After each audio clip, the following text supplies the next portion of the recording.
Top Med Talk. Well, hello and welcome to Top Med Talk. We are here in Singapore for the World Congress of Anaesthesiologists.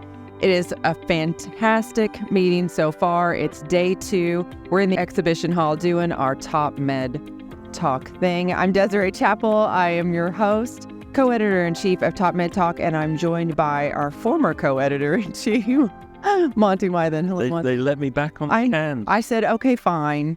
I didn't beg. You did. There was a tear in your eye, I think, when Keep walking past saying, oh, please, just a little bit of a chat. No, that's not true. You've let me back in because we've got a very special guest. We do. Well, please, I want you to introduce our next guest. So, Dr. Kevin Fong, actually Professor Kevin Fong. That's bizarre. Yeah, we will come back to that, how you pulled that one off. So, Kevin, colleague of mine from University College London, anaesthetist, Schleight doctor. Yeah. TV presenter. Sometimes. Radio presenter. Yeah, more often. Yeah. Rocket scientist. Yeah, sometimes that too. There we go. Rocket science. What else can we talk about here, Kevin? And a professor of healthcare communication or something like that. Formerly Professor of Innovation and Public Engagement. Oh, there we go. Public engagement. So, Kevin, when did we first meet? I must have been house officer. Yeah, I did the very first that's the one. house officer anaesthetic job in the country in 1998. Yeah. And you turned up and the rocket scientist bit is true. That is true. So before I went to medical school, I did a degree in astrophysics for no particular reason. I didn't really know what I wanted to do with my life, and the University College Applications Handbook is alphabetically arranged. That's as much as I can say about that. That seems like a good idea. It seemed like a great idea at the time. And then I met medical students at university and realised that actually I wanted to be a doctor. And so I applied to med school and then went to med school.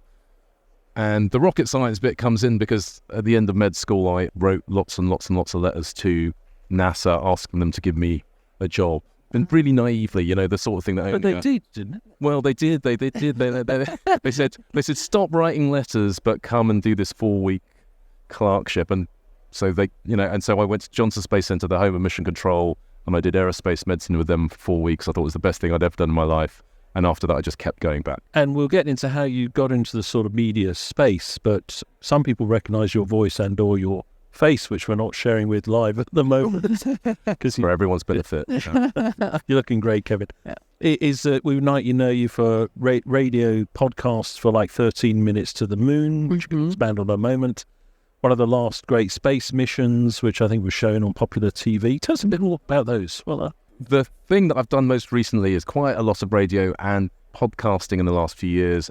13 Minutes to the Moon was our sort of breakout success. I pitched this idea to BBC World Service about telling the story of the final 13 minutes of the Apollo 11 landing, because it was the 50th anniversary, right, in 2019. And everyone said, no, you can't do that. No one's interested. Everyone's heard that story. You can't do it in 8 parts. But we said, I think we can. And good on them. They let us do it, and we wrote it and we created it. And I was paired up with a couple of amazing producers, Andrew Baker and Rami Zabar, and we did it. And it was, a huge success. One of the most successful science podcasts World Service. I genuinely and spontaneously listened to it with enthusiasm. That was a great joy to make. It was bizarre. It was like this road trip across America looking for all these people who once went to the moon and then fell back to Earth. And this was both the people who'd flown the missions, the astronauts, but also the flight controllers and the people who had made the mission happen.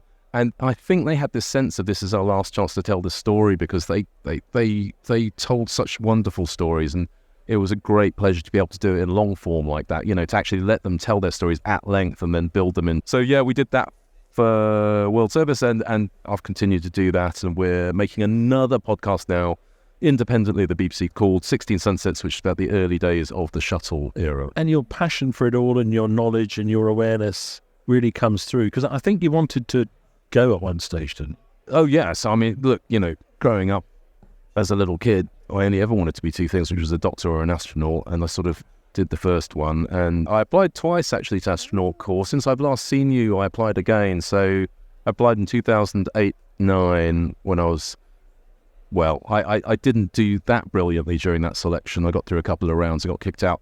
And then I applied in 2021, so I haven't seen you since I did that. That was a huge process. There were 23,000 applicants, and they'd raised the bar on the age limit, so I should have been too old, but they said you had to be under 50 on the deadline for application, and I was 50 the day after the deadline for the application. I thought, well, that's the universe telling you something, isn't it? And so I applied sort of like symbolically. 23,000 people, 17,000 made the long list. So you're up against a fairly stiff competition. Got through that, went to Hamburg.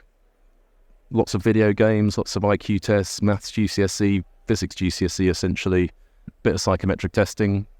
Got through that bit, got down to the next stage was Cologne. So 1,500 people went to Hamburg, and they took the top quarter of that. And then we went to Cologne, and now you're down to about 400 people. And Cologne was just a whole day of being beaten up by, you had an hour and a half with an ESA psychiatrist or psychologist, an hour and a half with an interview panel. They took you out in groups and in pairs. It was a really tough day, and I thought, I'm not going to get through this. I'll just enjoy it. But I didn't enjoy it. It was very hard. And then I was absolutely shocked to get invited to the next round. So now you're down to the last 90. I'm in Toulouse for a week long of medical evaluation. And stuff gets quite real when you're down in the last 90 of 23,000 You might have to go. Yeah. Well, so this is what happens. So during that week, you get everything. I know what all of my mucosal surfaces look like now, and you have everything done to you. More than you want to know. And at one point, we go to the dentist, and so the dentist is doing, and at the end, the dentist asks for a selfie, and you're like, "Why do you want a selfie with us?" And he says, "Well, one of you's going to walk on the moon." And at that point, you're like, yeah. Well, that's probably true, actually. So anyway, unfortunately, I didn't get through to the next part, which was the final round, and I later found out. They said, "Look, there's nothing wrong. We're very bad feelings." I was just going to say, it was a dental issue. They did actually comment on my 1970s dentistry. Yeah, they did. They genuinely did. They said, "Oh, a bit of reconstruction in your," but they basically said, "Look, if we select you now, you're now 51. You probably won't fly for 6 years, and you may not fly for 10. You may not fly at all, and so we don't think it's in your interest to get selected." And anyway, there's a bunch of 35-year-olds out there that present less of a medical risk to us than you do. So I was very happy to do that. So you kind of won. I did win, I reckon. I wanted to go through the process. I wanted to sit in front. I tell you, because I washed out in Hamburg the first time round, all I ever wanted to do was sit in front of an ESA astronaut panel. One of the interviewers was an astronaut, and say, "This is, this is what I've got." Heaped it up on a table, push it across the desk. What's it worth? And it was worth a ticket to the next round. Yeah. So it's pretty meaningful. Yeah. So I'll hand you over to Desiree in a second. But Kevin, how do you balance it all off? I mean, you're still married? Are you not still? Yes. Family? Yeah. The boys are big now, so 18 and 15. Yeah. Still going into the operating room on a regular basis? Yeah, semi-regular. Yeah. So I think I like to do a third of my time as clinical, just because I think that's the minimum I need to do to sort of stay in touch with it. So, but I split that between air ambulance work and emergency theatre. So still flying around London? Yeah, around the southeast, Kent, Surrey, and Sussex. Nicer views. More flying. And then the sort of media work. So some of us would have seen you in a number of documentaries. So one of the ones you did was about the last shuttle, was it? So that was 2011. That was STS-135, the last space shuttle. Yeah, and that was a great joy to make. A great privilege to be there for that last mission. And I've made a number of BBC Horizon documentaries about science. I made a crazy sort of expedition one about the gold rush. I don't even know how I done it. Yeah. Where we sort of rode up the Yukon and pretended we were gold prospectors. It was great. Honestly, it was a fantastic show. Thanks, Ben. Did you find any gold? Honestly, we dug continuously for a week and found less gold than you would find in an expensive bottle of vodka, basically, and it was embarrassing. But it was great fun. I did that with Dan Snow, and it was kind of like a history documentary. I don't even understand how I ended up on it. Genuinely, I think most of it is just about being really lucky and being around at the right time. But now you're focusing mainly on podcasts, and you've got a recent one that's come out recently. So it's actually a Radio 4 series called Artificial Human, and that's about science, society, what us asking questions and people actually writing into us saying, I have these questions about AI in the future. Should I let AI do my children's homework? Is AI going to be a better doctor than my doctor? So on and so forth. So for me, it's again, it's a voyage of discovery because I don't think any of us really understands what that future looks like. But your co-presenter, tell us a little bit about how she seems to know what she's talking about. Unlike me, she does. Alex Krotowski, she is fantastic. She's this psychologist extraordinaire, lecturer in psychology. She has presented for about 8 or 9 years this fantastically successful series called Digital Human, which I was a huge fan of. So I was beyond stoked to be asked to partner up with her to do this new series. So she really does. She's like my spirit guide in the world of artificial intelligence technology. So she's fantastic, and we're just beginning this series, but we're loving it. I think episode 3 just went out, which was all about whether or not AI is going to be a better doctor than doctors. So yeah. So I've done my best to tee you up to demonstrate what a tremendous bloke you are. You've got I think the Queen's recognised you, give you an order of a British Empire. Yeah. Who would have thought that? Yeah, I got to go to Buckingham Palace. And the only thing I'm truly envious of, apart from your fantastic radio voice, is you have done something called Desert Island Discs. Yeah. That was bizarre. That I'm truly envious of that. It is quite nerve-wracking, like having someone basically viva you about your life. Yeah. If you come across badly in a 3-minute news interview that you've just had a bad day, if Kirsty Young has interviewed you for a couple of hours and you come across badly, you're probably a bad person. No, it was good fun to do that. It's harder to choose the music than you think, actually.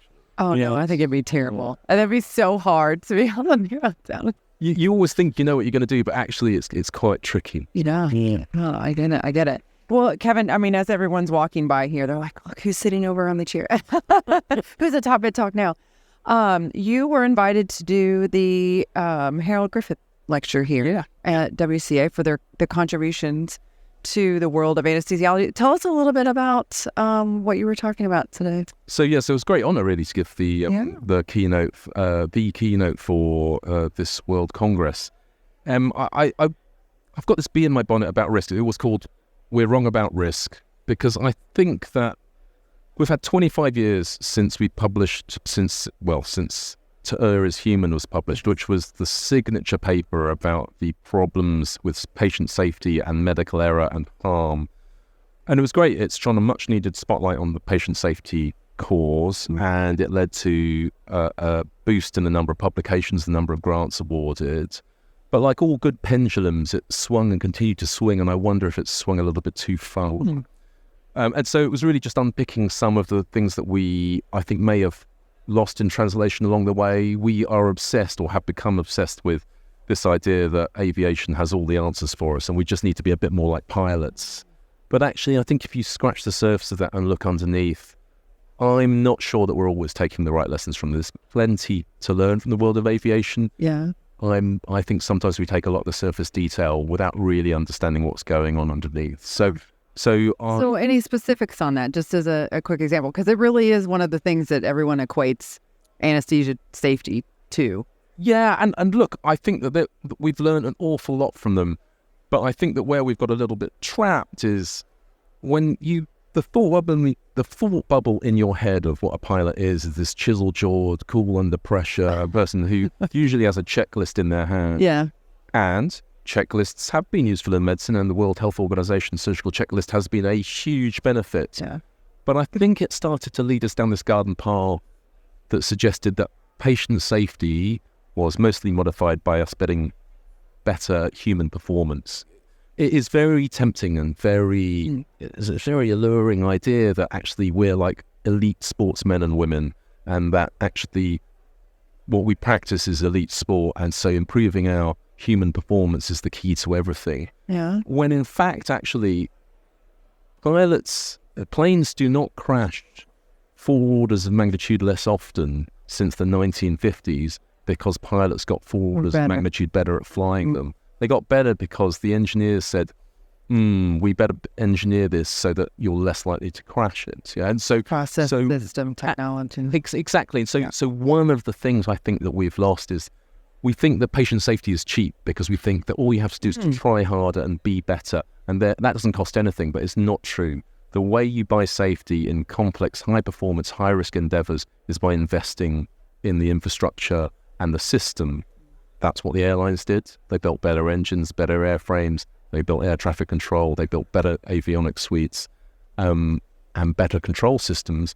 And we should learn that. We should learn that safety is not cheap, and it's all about systems engineering. It's all about this complex system that is medicine. Absolutely. And Kevin, how much of that can we directly rate to the 13 minutes to the moon from the first microprocessors computer and that lovely bit in 13 minutes to the moon when they say we worked out we couldn't actually land it unless we let the computers help? So an awful lot we can relate back to that. And a lot of this for me comes from my time with NASA and seeing how they manage risk. And actually, they're not unlike us in the health service, whereby they are fantastic at operational risk in real time. So they land on the moon and they've got themselves out of tight spots, Apollo 13 famously.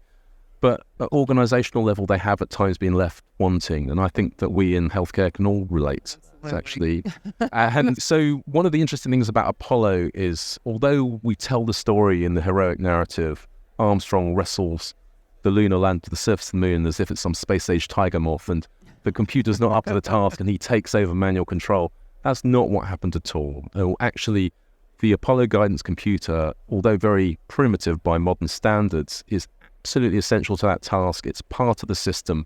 And what you're seeing there truly is a partnership between human and machine, all wrapped up in this complex system where the expertise of thousands, if not tens of thousands of people is distilled into the engineering and the computer. And so the metaphor there is not triumph of human over machine, it is triumph of complex system. So that's, I think, what I took from it, Kevin, is you say that they, even though they were the best of the best, and I've referred to this a number of times on Top Mud Talk, they realised they could never be quite good enough to do the final landing.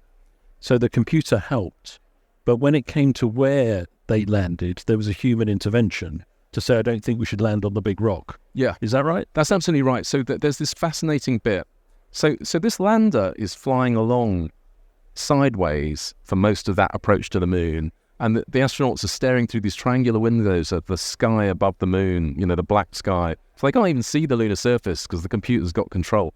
And then they sort of tip up right at the last minute, a few thousand feet above the moon, and that's the first time that they see where they're going to.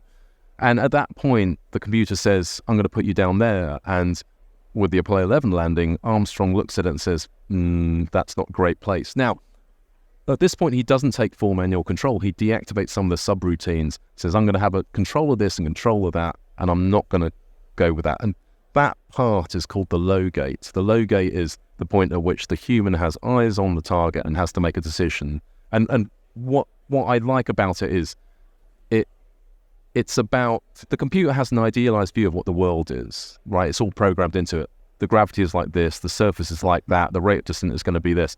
The human knows what the real world looks like because he or she is looking at it through the screen. And what they're doing is they're closing the gap between reality and the computer's expectation. And that's what we do. That's what we do in medicine, right? Yeah. We have some protocol or guideline that tells you what the real world should look like, what the world looks like. And then we have our experience of it that tells us this is the real world. We've got to close the gap. And that's actually all of our leading edge endeavor. And then that followed through a long time ago to, as my understanding, to fly-by-wire for most flights actually now. Yeah, the flight control system on Apollo 11, the Apollo guidance computer, is the sort of, the great grandfather of all of the fly-by-wire systems that we fly across the ocean with today. So how have we been so slow in accepting that in anaesthesia practice? Because that does seem to me like one element that could translate through more acceptance of fly-by-wire for those very complex processes, but still being able to override when we're going to land in the wrong place. Yeah, so I think it is in a way we did do it, but we did it not with levers and buttons and thrusters and ailerons or whatever. We did it with molecules. So, what we did, instead of building better engines or better avionics suites, is we built drugs with wider therapeutic ratios. So, if you look at the step improvements in aviation, it's better engines, better airframes, better navigation, better autopilot. For us, it was, moving from less unpredictable inhalational agents, intravenous agents, moving away from thiopentone towards propofol, moving away from holding mask to intubation to laryngeal masks, etc. All of those things are, I guess, in some ways equivalent to what you do in engineering better airframes. Now, when we're talking about those autopilot systems, for us, we're beginning to see them, aren't we? I mean, the closed loop end-tidal anaesthetic control. There's one right over here. For someone who trained on a Boyle's machine, and one of those manly ventilators, that look like something out of the Dark Ages, it's quite a thing to watch these all singing, all dancing. So we are getting there with that. And I think that's the future for us. The loops aren't going to close completely, but they are going to begin to close. And but that's not a threat. Well, it's not a threat to me. I mean, it's because I'm not going to be doing it much more anymore, but I wouldn't see it as a threat to the profession at all, because it's all been enabling, hasn't it? I think. Well, none of these things are threats because, and I always say this, you shouldn't worry about technology replacing you. You should worry about where it displaces you to. So, for example, my air ambulance, Kent, Surrey, Sussex, who I love flying with, I've flown with them now for 10 years. In 2013, 2014, we went to night operations. So we were on night vision goggles. So you're flying out there wearing night vision goggles in the pitch black.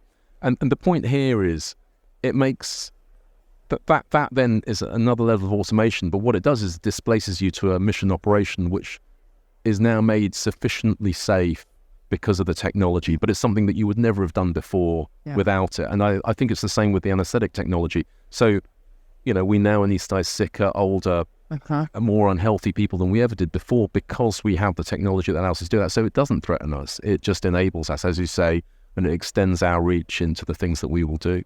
Yeah, absolutely. Well, I love those examples. I mean, I think that's really topical. What were some of the other things, like moving beyond the aviation space, other So I think it frustrates me when we try and translate lessons from other industries without doing the due diligence. So you cannot, I don't think, translate lessons from other business, and you always say, well, why aren't we more like a Formula One team, or why aren't we more like jet pilots, or why aren't we more like, I don't know, whatever. And you're right, there's always something to learn. There's always something to learn from another organisation, but you need to spend the time to understand how they achieve what they achieve, and the surface detail is usually just that. And so, part of the reason I started my job with the air ambulance at Kent, Surrey, Sussex was to understand aviation culture, and I reasoned that one of the only ways you can do that is actually be out there, be in there, with some skin in the game, and they train you as an aircrew member, and you're up close to the clockwork, literally, up close to the machinery, and that did teach me an awful lot about aviation. And I think unless you do that, you're at risk of a lot of things being misunderstood and lost in translation, and oversimplification, or overreaching on that. Well, so where do you think we're headed to? Actually, very difficult to know, because we're headed in the medium, long-term future. We're headed into something very uncertain, which is a future in which AI is the new general-purpose technology, and which I am not clear that anyone truly knows how that future unfolds. People are able to put some limits on it, but there's a lot of speculation. I don't think, we had a discussion about it yesterday as a plenary, and she talked to some of the industry folks about technology and the future of that and AI. And I think there's just so many unanswered questions that I don't think we know. Well, people are bad at predicting the future. It's really interesting. But that's I think that's a Niels Bohr quote. Predictions are hard to make, especially about the future. Right. And we've made mistakes in the past by not seeing the future coming. We right. You see it coming, but it's like you just can't do anything about it. Or people who should have seen the future didn't see the future. It was one of my favorites is that sci-fi generally didn't understand mobile computing. They didn't see it was coming. Yeah. They were good about a lot of other things, but they never really saw the mobile computer revolution. They didn't see mobile phones coming. Yes. And this is on a different scale.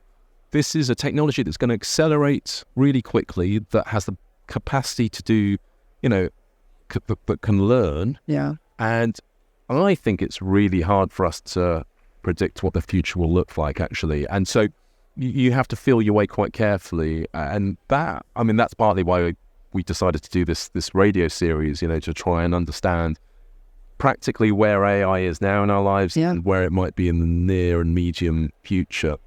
But it's really hard to unpick it. I think it's so interesting, though, because, AI for many of us in healthcare and in anesthesia, there will be people that embrace it, but it's very scary. People are very concerned about it. Is it going to replace me? How can I use this technology? All of those, they ask all those questions.